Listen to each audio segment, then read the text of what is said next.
트럼프 재집권으로 전 세계 경제에 큰 변화가 예견되는 가운데 미국의 우선주의는 더 강해졌습니다.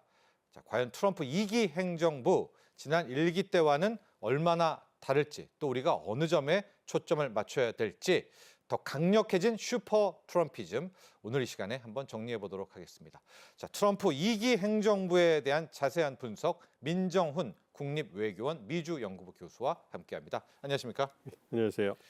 이제 정말 얼마 남지 않았습니다. 1월 20일이니까 코앞으로 다가왔습니다. 트럼프 당선인의 취임식 마가라고 하잖아요. Make America Great Again. 근데 이제 마가도 아니고 미국 우선주의도 아니고 그냥 온리 아메리카도 아니고 진짜 강력해진 것 같은데 이 때문일까요?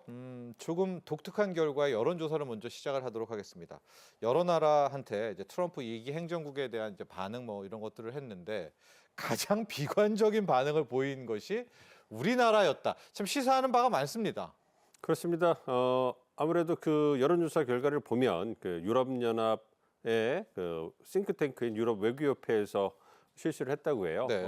관련된 걸 보면 24개국 그 여론조사를 했는데 그 중에서 한국하고 EU 그 회원국들, 그러니까 네. 주로 이제 선진국들, 민주주의 국가들에서 어떤 평가가 비관적으로 나타납니다. 동맹이잖아요. 예, 그렇습니다. 어쨌든 그러한 결과가 나온 것은 한국이나 어떤 유럽 선진국 같은 경우에는 민주주의, 어떤 보편적 원칙에 대한 그러한 그 지지가 굉장히 강한 국가들이거든요. 네. 그런 국가일수록 아무래도 바이든과 트럼프 두 행정을 비교해 봤을 때 바이든 행정부가 보여줬던 가치 외교 이 부분에 대해서 공감대가 많이 형성돼 있었던 거죠. 네. 그런데 앵커께서 말씀해 주신 것처럼 트럼프 당선인 같은 경우에는 미국 우선주의, 네. 오직 미국, 국익 이런 얘기만 하니까 이상이죠. 네. 그리고 상당히 많은 사법 리스크 때문에 미국이 국격을 떨어뜨린다 이러한 비판도 네. 미국 내에 있었기 때문에 그런 부분이 반영된 게 있고요. 특히 한국이나 나토 회원국 같은 경우에는 미국과의 관계가 굉장히 중요하고 영향력이 굉장히 셉니다. 네. 그렇기 때문에 미국을 바라보면서 미국이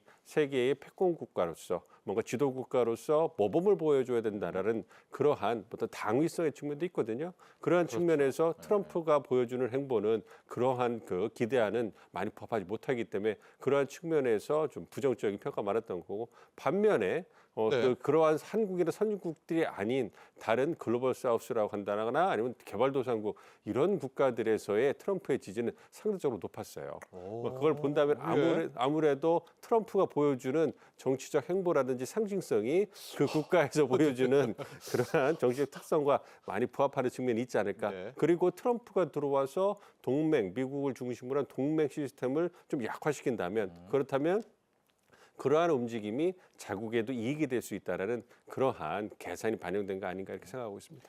좋습니다. 자, 이제 다음 주에 본격적으로 취임을 하게 되면 일명 100일 작전에 돌입하게 되고 당초에는 자기가 당선 취임 첫날 24시간 내에 우크라이나 전쟁 끝내겠다. 그래서 막 우크라이나 재건주들도 주식시장에서 들썩였는데 그 당일은 안 될 것 같아서 얘기했어요. 한 3개월은 필요하다라고 얘기했으니까 우크라이나 종전은 아니겠고 선거 때부터 지금 300개의 행정명령이 준비되어 있고 아마 취임 첫날 몇 개의 행정명령이 뭐 발표되느냐도 관심이 클 것 같은데 저희가 또 뭐 첫날 몇 개 이렇게 좀 초점을 맞추지 말고요. 전체적인 300개의 행정명령 내용 또 이 중에서 한 100개는 정말 빠른 시일 내에 나올 것 같은데 그런 쪽 행정명령들 하나씩 카테고리별로 살펴보죠. 어떤 내용들이 담겨 있습니까?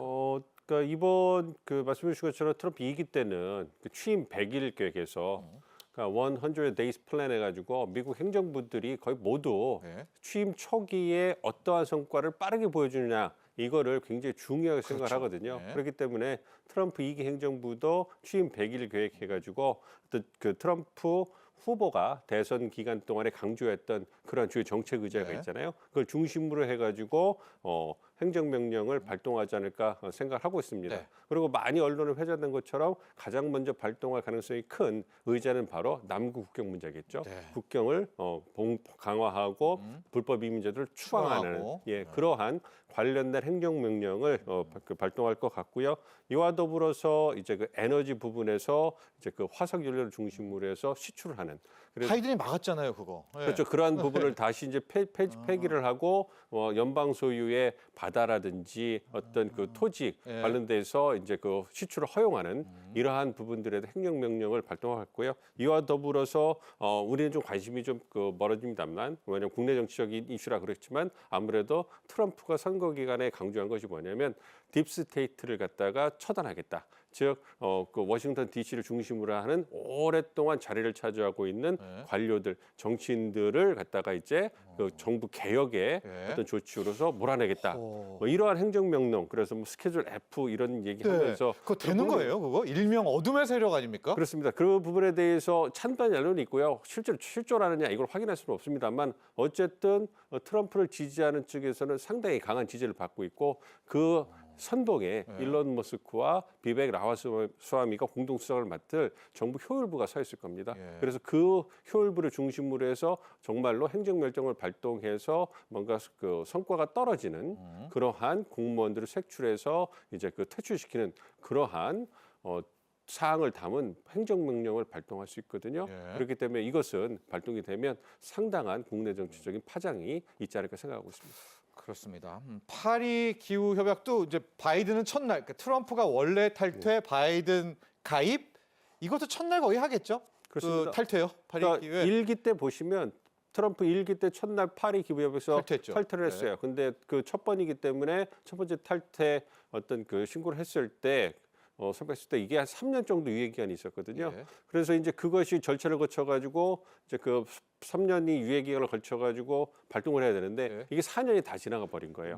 그래서 실제로 탈퇴하기 전에 바이든 행정부가 들어와서 그거를 갖다가 가입해버렸죠. 다시 네. 이제 재가입했기 때문에 그때 이제 그 실효성은 없습니다만 이번에 다시 재탈퇴를 하게 되면 유예 기간이 한 1년 정도밖에 안 된다고 그래요. 그렇기 때문에 이번에 탈퇴하게 되면 2기 행정부에서는 실제로 파리 기후 협약에서 미국이 탈퇴하는 그러한 결과가 나올 거기 때문에 네. 앞으로 지구 온난화라든지 지구를 기후 변화로부터 보호하기 위한 조치에 있어서는 상당히 단기간이긴 하겠습니다만 악의 영향을 미칠 거다 이렇게 생각하고 있습니다. 그렇습니다. 앞서 저희가 표를 하나 준비했었는데 표를 한번 다시 볼까요? 이민 쪽, 지금 에너지 쪽에서가 가장 많이 지금 예상이 되고 있습니다. 불법 이민자 추방.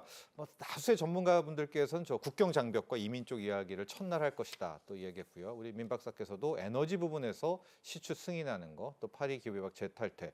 저 기타 라인에서 이게 정말 실체가 나올지는 모르겠지만 이제 트럼프 캠프는 딥스테이트라는 뭐 아시는 분은 알겠지만 일명 어둠의 세력을 처단한다는 이야기를 많이 하지 않았었습니까? 관련한 행정명령도 정말 구체화돼서 나올지 어떤 내용으로 나올지 한번 지켜보도록 하겠고요.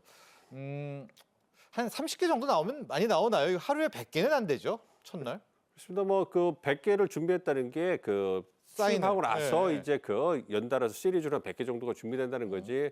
취임 첫날 그러니까 미국 같은 경우에는 7월 20일 현지 시간으로 이제 그 행정부가 출범하게 되는데 12시에 취임식을 한단 말이에요. 취임식을 12시 하고서 한 시간 정도 이제 그 취임식을 하고 이제 그 의회에서 100억까지 퍼레이드도 하고 또 축하 공연도 하고 뭐 밤에 이렇게 무도회도 있더라고요. 그래, 예. 바쁘기 때문에 이 행정명령을 들고서 이렇게 대통령이 이 어떤 상징성 있게 퍼포먼스를 하시기가 시간이 촉박하겠죠, 물리적으로. 네. 그러니까 아무래도 100개까지는 무리가 될 거라고 생각하고요. 지속적으로 한 100개? 100개 정도의 그거는 상징성을 띈 숫자가 아닌가 생각하고 있습니다. 네.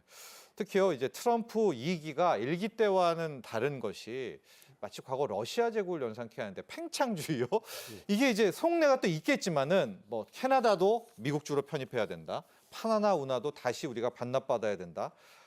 이거의 실현 가능성과 실현하려는 게 아니었다면 의도는 혹시 또 뭐였는지 이것도 우리 박사님께 좀 궁금합니다. 그러니까 미국의 그 한 건국된 지 한 200년이 좀 넘었잖아요. 그 네. 역사를 보시면 20세기 초반에 두 번의 세계 전쟁, 네. 세계 대전을 겪기 전까지는 미국이 대서양 그 너머에 있는 유럽 국가들에 대해서는 고립주의를 갖다가 천명했었어요. 그게 1823년도에 발동한 그 멀로 독트린이라는 거거든요. 거기에서 얘기한 것이 뭐냐면 미국이 대륙 간 불간섭, 그러니까 미국이 대서양 넘어 유럽 국가들에게 미주 대륙의 영향력을 펼치지 않으면 미국도 유럽 대륙에 일어난 일에 대해 간섭하지 안 않겠다. 한다. 뭐 이거를 그 한국 상호 불간섭 원칙을 채택을 한 건데 이것만 많이 알려졌는데 이와 더불어서 중요한 게 뭐였냐면 그러니까 이 미주 대륙의 통제권은 미국이 갖겠다는 거예요. 그러니까 유럽 국가들이 미국뿐만 아니라 북중미, 중남미에 대한 영향력을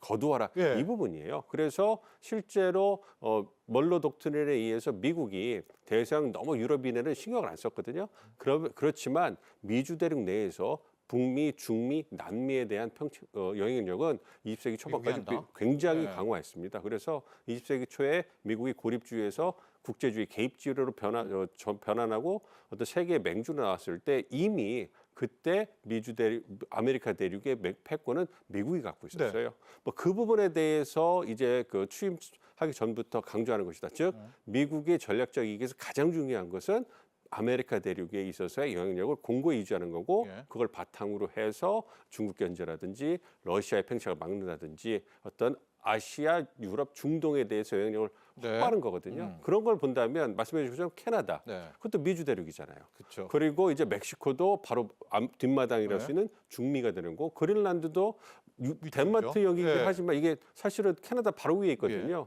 그런 걸 본다면 이것은 미국이 어떻게 생각하냐 이건 우리의 앞마당이라고 생각을 하는 거예요. 네. 그렇기 때문에 그러한 부분에서 캐나다와 멕시코가 미국의 이익을 지금 반영해 주는 것이 아니라 중국의 이익, 자국의 이익을 너무 반영하니까 취임 전부터 강하게 압박하면서 어떤 미국의 보다 우호적인 그러한 분위기를 만들기 위해서 움직이는 거기 때문에 네. 이것이 실제로 군사력을 사용해서 팽창주의 할 가능성은 없다고 생각을 합니다만 아메리카 대륙에서의 미국의 영향력을 공고하게 하기 위해서 압박하는 것이고 그것에 대해서 캐나다라든지 덴마크라든지 이제 멕시코 모두 미국에 보다 우호적으로 변화가 되지 않을까 생각하고 있습니다. 근데 트럼프 당선인이 과거에 보면은 그냥 말만 하지는 않거든요. 이렇게 그린란드, 파나마 운하, 캐나다를 언급을 했다는 건 뭔가를 이제 또 들쑤실 텐데 그린란드는 특히 거기 히토리도 많고 이게 목적이 좀 있는 것 같거든요. 원유도 많이 나오고. 그렇죠. 할까요? 아니면 이게 말만 던진 걸까요? 사고 싶어 합니다. 실제로 사고 싶어 하는데 덴마크가 포기할 리가 없죠. 그렇죠. 그래서 그린란드가 독립을 한다고 해도 이제 미국 영으로 들어갈 가능성은 없기 때문에 그럼에도 불구하고 이미 압박을 하고 있기 때문에 군사적 측면에서 이게 유럽에서 특히 이제 러시아죠. 유럽에서 예. 미주 대륙으로 미국으로 탄도미사일이 날아왔을 때 최단 거리가 이 그린란드로 넘는 그린란드잖아요. 거예요. 네. 그래서 이 그린란드에 이미 미국의 레이더 기지가 있어요. 아 그래요? 예, 그래서 이제 굉장히 중요한 전략적 요충지기도 하고 말씀해 준 것처럼 히토류가 예. 무진장 매장돼 있다는 거 아닙니까? 그래서 자원의 보고기 때문에 예. 이 부분을 사고 싶어 하는데 이게 1800년대 중반부터 미국이 사고 싶어 했어요. 왜냐하면 거기에 어떤 그 예. 북극 항로도 있고 유럽과에 가는 그러한 그 요충지이기 때문에 사고 싶어 했는데 이루지 못한 것이죠.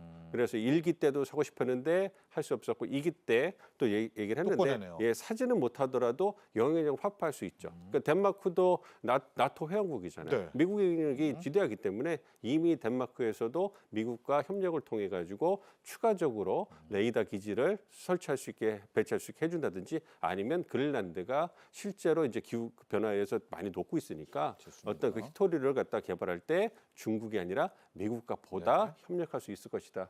이러한 얘기를 하고 있기 때문에 트럼프가 원하는 어떤 목적은 어느 정도 달성하지 않을까 생각하고 있습니다. 좋습니다. 자 이제 본격적으로 봐야 되는데 관세 폭탄 이야기는 아마 시청자 여러분들도 더 잘 아실 겁니다. 다행인 거는 간밤에 이제 재무장관 스캇 베센트 재무장관 또 의회 청문회가 있었는데 또 관세 폭탄이 트럼프의 진심은 아닌 것처럼 이게 협상용이다 이제 이런 식의 많이 또 언급은 했거든요.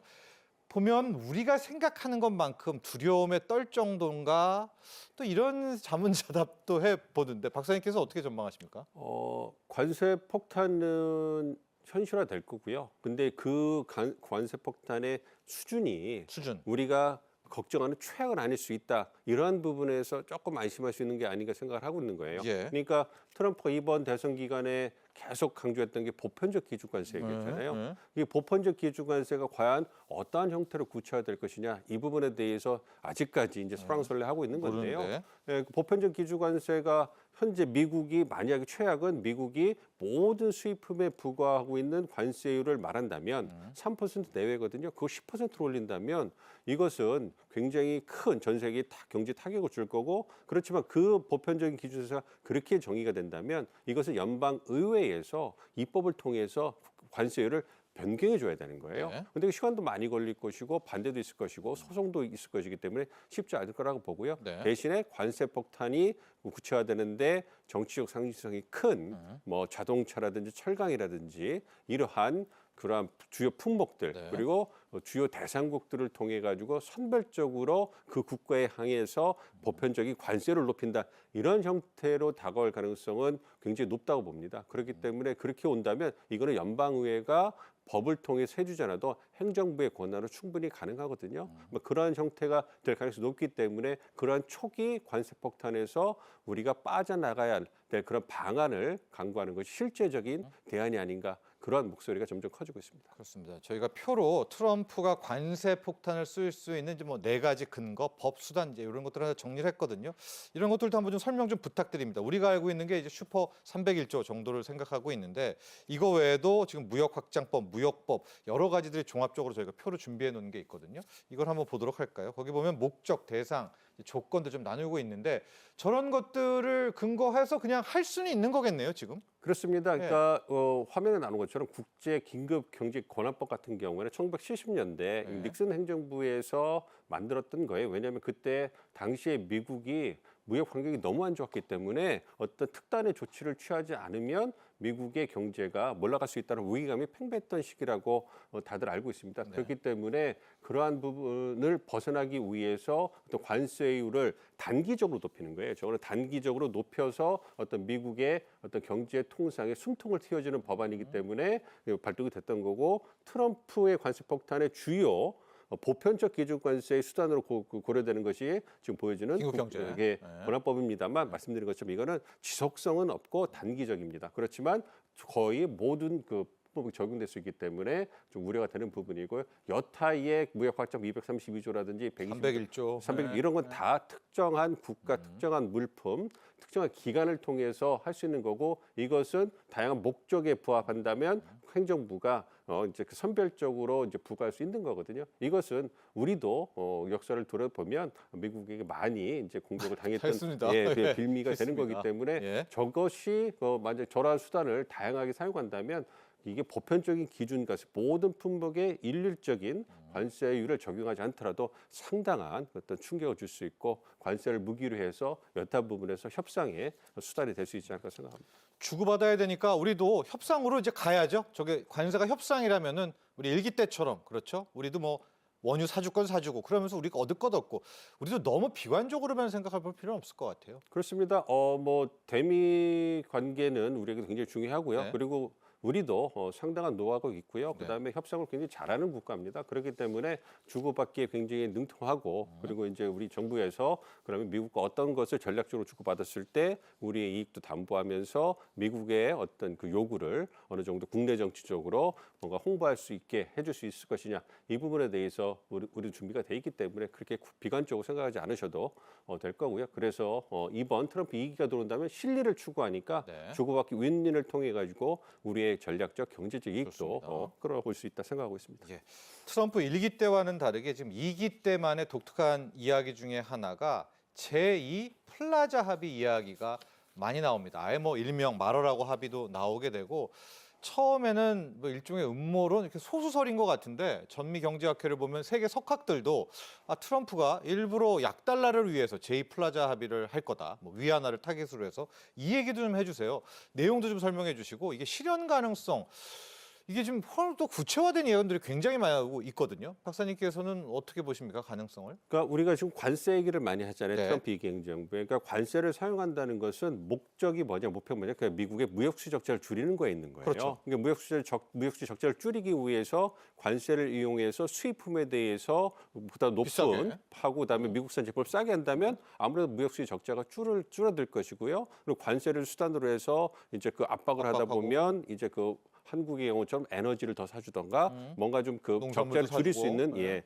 그러한 다른 대체적인 방법이 나올 수 있거든요. 그거를 강구하는 건데 그것이 작동하지 않는다면, 그러니까 트럼프 이행정부가 목표하는 것처럼 관세를 이용한 무역수 적자 줄이는 것이 그렇게 효과적이 아니라면, 그래서 미국 국내 정치적으로 좀 어려움이 경제가 어려워진다면, 그렇다면 그 다음 수단으로 강구할 것이 무엇이냐 했을 때 말씀하신 것처럼 이제 그 미국의 달러 약화를 갖다가 인위적으로 하는 겁니다. 예. 그게 이제 아무래도 1980년대 일본이 세계 경제를 뒤에 휩쓸었을 독일과 네. 더불어서 이때 미국이 굉장히 어려웠거든요. 네. 그래서 그 경제적으로 어려우니까 그러한 경제적 어려움을 같이 공감하자, 떠안아라. 그래서 일본과 독일이 팔을 뒤틀어 가지고 네. 이제 인위적으로 이제 그쪽 통한 강세. 그렇죠. 네. 엔화라든지 독일 화폐를 갖다가 어떤 그 절상시키고 예. 미국 달러는 절하시키는 이걸 통해 가지고 미국의 국제 무대 경쟁력을 높인 거거든요. 네. 그 결과